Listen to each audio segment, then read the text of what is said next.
My dear students and parents, this is Daniel and welcome back to our channel. NEET 2024 examination result வந்ததுக்கப்புறம் நிறைய allegations தொடர்ந்து வந்துட்டே இருந்துச்சு. அதில் சில முக்கியமான நடவடிக்கைகள் அப்படிங்கிறது சிபிஐ தரப்புல இருந்து எடுக்கப்பட்டிருக்கிறது. நமக்கு என்டிஏ தரப்புல இருந்து இந்த இன்வெஸ்டிகேஷன் அப்படிங்கிறதெல்லாம் நிறைய இடங்கள்ல அங்கங்கே சில லோக்கல் போலீஸ் ஸ்டேஷன் மூலமாக போயிட்டு இருந்துச்சு. இப்போ என்ன இருக்குன்னு சொல்லி கேட்டிங்கன்னா என்டிஏ தரப்புல இருந்து சிபிஐ இன்வெஸ்டிகேஷன் அப்படிங்கிறது மூவ் பண்ணியிருந்தாங்க. இந்த நேரத்தில் சிபிஐனுடைய நெக்ஸ்ட் ஸ்டெப்பாக அவங்க பாட்னால யாரெல்லாம் இந்த குற்றவாளிகளாக சேர்க்கப்பட்டிருக்கிறாங்க, யாரெல்லாம் இதோட தொடர்பில் இருக்கிறாங்கன்னு அரெஸ்ட் பண்ணப்பட்டிருக்கிறாங்களோ அவங்கள விசாரிப்பதற்காக அவங்கள டெல்லி கூட்டு வர்றதுக்காக நமக்கு சிபிஐ வந்து என்ன பண்ணியிருக்காங்க அப்படின்னா they are moving to Patna and கூடிய சீக்கிரத்தில் இதில் ஏதாவது ஒரு முன்னேற்றம் வரும் அப்படின்னு சொல்லி நினைக்கிறேன். இந்த இதில் வந்து யாரெல்லாம் ஈடுபட்டிருக்கிறாங்க அப்படிங்கிறத கரெக்டாக கண்டுபிடிச்சு அந்த மாணவர்கள் எல்லாரையுமே வந்து டிஸ்குவாலிஃபை பண்ணுறது அப்படிங்கிறதான் வந்து கரெக்டான மெத்தடாக இருக்கும். பிகாஸ் கொஸ்டின் பேப்பர் லீக் அப்படிங்கிறதுல யாரோ 1-2 பேரோட இது முடியக்கூடிய காரியமாக இருக்காது. சின்ஸ் அது எல்லாமே வந்து சோஷியல் மீடியாவில் பரவச்சு அப்படின்னா மல்டிபிள் நம்பர் ஆஃப் ஸ்டூடெண்ட்ஸுக்கு ஒரே டைமில் போகக்கூடிய வாய்ப்பு அப்படிங்கிறது ஈஸியாக இருக்குது. அது இந்த இதில் மட்டும் இல்லை, நீட்டில் மட்டும் இல்லை, இப்போ நீட் பிஜி எக்ஸாமினேஷனையும் கேன்சல் பண்ணியிருக்கிறாங்க. அது எதனால் கேன்சல் ஆச்சு அப்படிங்கிறதும் தெரியல. ஒரு சில இடங்களில் வந்து கொஸ்டின் பேப்பர் லீக் ஆச்சு அப்படின்னு சொல்லி சொல்கிறாங்க. எந்த அளவுக்கு உண்மை அப்படிங்கிறது தெரியல. But NEET PG examination all of a sudden எக்ஸாமினேஷனுக்கு கொஞ்சம் மணி நேரங்களுக்கு முன்பதாக கேன்சல் செய்யப்பட்டிருக்கிறது. என்டிஏனுடைய தலைவர் மாற்றப்பட்டிருக்கிறார். இந்த மாதிரி நிறைய விஷயங்கள்லாம் நடந்திருக்கு. அப்படின்னா if there is an action, என்டிஏனுடைய ஹெட் டைரக்டர் ஜெனரல்லே நீங்கள் மாற்றுறீங்க அப்படின்னா தென் ஏதோ ஒரு டிஸ்கிரிபன்சிஸ் இருக்குது அப்படிங்கிறத ஒத்துக்கிறதாகத்தான் எங்களுக்கு தோணுது அப்படின்னு சொல்லி பார்க்குறோம். இந்த இடத்துல பாருங்கள், NEET 2024 roll live update, CBI teams to head to Patna bring accused to New Delhi today அப்படின்னு சொல்லி இன்னைக்கு வந்திருக்கிற ஒரு அப்டேட். இதே மாதிரி தொடர்ந்து நிறைய இடங்களில் இந்த நீட் ரிலேட்டடான இது போடும்போது நமக்கு net examination, UGC net, CSIR net, அதே மாதிரி பார்த்தீங்கன்னா என்சிஇடி அந்த எக்ஸாமினேஷன், இந்த மாதிரி நிறைய எக்ஸாமினேஷன் அப்படிங்கிறது வந்து அடுத்தடுத்து கேன்சல் செய்யப்படுகிறது அல்லது அந்த எக்ஸாமினேஷன் நடந்ததுக்கப்புறம் அது இல்லைன்னு சொல்கிறாங்க. இந்த மாதிரி நிறைய விஷயங்கள் நடந்துக்கிட்டே இருக்குது. ஸோ இதில் இன்றைக்கி வந்து முக்கியமாக ஒரு ப்ளீ வந்து ஆக்சுவலாக நம்மளுடைய சுப்ரீம் கோர்ட்டில் வந்து ஹை கோர்ட்டில் வந்து கொடுத்துருந்தாங்க. என்னென்னு சொல்லி கேட்டிங்கன்னா நீட் 2024 ப்ளீ இன் சுப்ரீம் கோர்ட் சீக்ஸ் இடி investigation into exam irregularities. Exam irregularities இருக்குல்லையா, அந்த கொஸ்டின் பேப்பர் லீக்கேஜ் மற்ற விஷயங்கள் எல்லாத்துலேயுமே இந்த எக்ஸாம் நடத்துறதுல இருக்கக்கூடிய இர்ரெகுலாரிட்டிஸை கண்டுபிடிக்கிறதுக்காக இடி இன்வெஸ்டிகேஷன் வேணும் அப்படின்னு சொல்லி ஆல்ரெடி சிபிஐ இப்போ தான் வந்திருக்கிறாங்க. பட் இடி இன்வெஸ்டிகேஷன் வேணும்னு சொல்லி சில பெட்டிஷனர்ஸ் வந்து கேஸ் போட்டிருந்தாங்க. பட் ஹவர் இந்த பெட்டிஷன் அப்படிங்கிறது வந்து இன்னைக்கு ஃபைலுக்கு வரல, லிஸ்டிங்க்கு வரல. இந்த இடத்துல போட்டிருக்காங்க பாரு, hour the bench refuse to take up the matter and set that let it come on the schedule date July 8. So இந்த ப்ளீவுமே வந்து பார்த்தீங்கன்னா July 8க்கு தான் ஹியரிங் வருது. இப்போ July 8ஆம் தேதி நிறைய cases, multiple all the connected cases எல்லாமே வந்து July 8ஆம் தேதி தான் நமக்கு ஹியரிங் வருது. அந்த நேரத்தில் ஹானரபிள் ஜஸ்டிஸ் என்ன சொல்ல போகிறாங்க அப்படிங்கிறத பொறுத்து வேறுபடும். அண்ட் இது போக இது மகாராஷ்டிராவில் பார்த்தீங்கன்னா 4 பேரை என்ன பண்ணியிருக்காங்க அப்படின்னா அரெஸ்ட் பண்ணியிருக்கிறாங்க for the question paper leakage ரிலேட்டடான விஷயங்களுக்காக.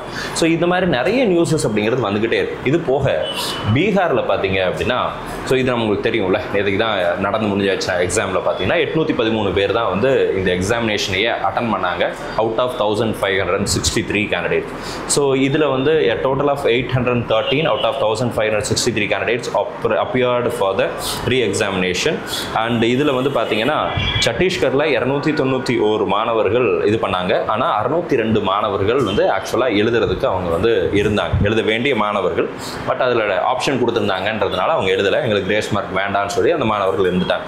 அப்போ இந்த 602 மாணவர்களில் 291 மாணவர்கள் மட்டும் தான் எக்ஸாம் எழுதியிருக்கிறாங்க. இவங்களுக்கு என்ன மார்க் வரப்போகுது அண்ட் எழுதாமல் இருந்த மாணவர்களுடைய கிரேஸ் மார்க் இல்லாத மார்க் என்ன, இதை பொறுத்து ரேங்க் மார்க்.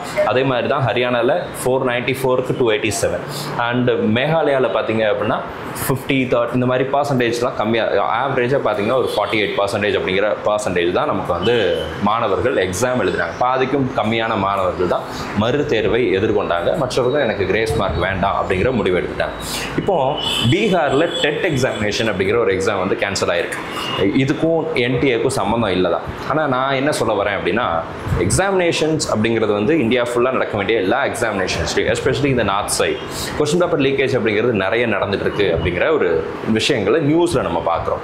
தமிழ்நாட்டில் எக்ஸாமில் கொஸ்டின் பேப்பர் லீக் ஆச்சா இல்லையா அப்படிங்கிறது வந்து அது கோர்ட் தான் சொல்லணும். எந்த அளவுக்கு உண்மை அப்படிங்கிறதுல வந்து கோர்ட் தான் கண்டுபிடிக்கணும். அல்லது நம்ம சிபிஐ இன்வெஸ்டிகேஷன் வந்திருக்குல்ல, அவங்க விசாரிக்கும் போது மேபி ஏதாவது இருந்தால் கண்டுபிடிக்கப்படலாம். ஆனால் இந்த பீகார் டெட் எக்ஸாமினேஷன்லையும் ஏதோ ஒரு குளறுபடிகள் இருக்குது அப்படிங்கிறதுனால அவங்க கேன்சல் பண்ணுறாங்க. இப்படி எல்லா எக்ஸாமும் 1 by 1 கேன்சல் ஆகிட்டே இருக்குது. நீட் பிஜி கேன்சல் பண்ணிடுறீங்க, நீட் யூஜி கேன்சல் பண்ணிடுறீங்க, நெட் எக்ஸாமை கேன்சல் பண்ணுறீங்க, நீட் யூஜியில் கொஸ்டின் பேப்பர் லீக் ஆகிருக்கு. ஒரு எக்ஸாமினேஷனை சரியாக நடத்த முடியாத அரசாங்கம் அப்படிங்கிறது வந்து கேள்விக்குள்ளாக்கப்பட வேண்டிய ஒரு விஷயமா இருக்குது. அண்ட் இப்படி எக்ஸாம் 1 by 1 எல்லா எக்ஸாமும் கேன்சல் ஆகிட்டே இருந்துச்சு அப்படின்னா எந்த நம்பிக்கையை மாணவருக்கு கொடுக்குறது அப்படிங்கிறது எனக்கு தெரியல. ஒரு கல்வியாளராக நான் எதிர்பார்க்குறது என்னன்னு சொல்லி கேட்டிங்கன்னா, இதுவரைக்கும் மாணவர்கள்கிட்ட நம்ம சொல்கிறதுனா, நீ நல்லா படித்தா உனக்கு சீட்டு கிடச்சிரும், நீ மார்க் வாங்கிட்டா உனக்கு சீட்டு கிடச்சிரும் அப்படின்னு சொல்லிட்டு இருந்த நாட்களெல்லாம் போய் இப்போ காசு இருக்கிறவன் தான் சீட்டு வாங்க முடியுது அப்படிங்கிற மாதிரியான சிச்சுவேஷன் அப்படிங்கிறது வருது. நீங்கள் என்ன தான் நல்லா படித்தாலும் கூட, நம்ம என்ன தான் நல்ல மார்க் எடுத்தாலும் கூட, நம்மளோட அதிகமாக காசு வச்சுருக்கிறேன், பணம் வச்சுருக்கிறேன், கொஞ்சம் அதிகமாக மார்க் எடுத்துடுறான். இல்லை அவன் மார்க்கே எடுக்கலைன்னா கூட அவனுடைய மார்க்கை முன்னாடி கொண்டு வந்துட முடியுது, அவனுக்கு கொஸ்டின் பேப்பர் கிடைக்குது, அவனுக்கு வேணுங்கிற எக்ஸாம் சென்டரை அவனால் சூஸ் பண்ண முடியுது. இவ்வளவு லூப் ஹோல்ஸ் ஒரு தேர்வில் இருந்துச்சு அப்படின்னா அந்த எக்ஸாமினேஷனை எழுதுவதற்கு எப்படி மாணவர்களுக்கு நம்பிக்கை வரும்? எனக்கு தெரிஞ்ச நிறைய மாணவர்கள் இன்னொரு வருஷம் நீங்கள் நீட் ரிப்பீட் பண்ணுவீங்களான்னு கேட்டால் அவங்க என்ன சொல்கிறாங்க அப்படின்னா, சார் எனக்கு நம்பிக்கை இல்லை சார், நான் அடுத்த வருஷம் எழுதுறேன், ஆனால் அடுத்த வருஷமும் இதே மாதிரி கொஸ்டின் பேப்பர் லீக் ஆகாது அப்படிங்கிறதுக்கு என்ன கேரண்டி அப்படின்னு சொல்லி கேட்குறாங்க. இப்போ இதற்கு பதில் சொல்லுவது யார் அப்படின்னு சொல்லி கேட்டிங்கன்னா, ஹானரபிள் ஜஸ்டிஸும் சுப்ரீம் கோர்ட்டும் அண்ட் இந்திய அரசாங்கமும் தான். ஸோ தொடர்ந்து மாணவர்கள் பெற்றோர்கள் நிறைய கேள்விகளை முன்வைக்கிறாங்க. உங்கள் கூட நம்மளும் இருக்கிறோம். உங்களுடைய ரெப்ரசன்டேட்டிவாக தொடர்ந்து இந்த விஷயங்களை வலியுறுத்தி பேசிகிட்டே இருக்கும். All the very best, thank you so much. இந்த வீடியோவை இது வரைக்கும் நீங்கள் லைக் பண்ணாமல் இருந்தீங்க அப்படின்னா மறக்காம வீடியோ லைக் பண்ணிவிடுங்க. அண்ட் வருகிற நாட்களில் வருகிற வருஷங்களில் நடக்கிற தேர்விலையாவது எந்த விதமான குளறுபடிகளும் இல்லாமல் இப்போ வந்திருக்கிற புதிய சட்டங்கள் அதை பாதுகாக்கும்னு சொல்லி நம்ம நம்புவோம். All the very best and thank you so much.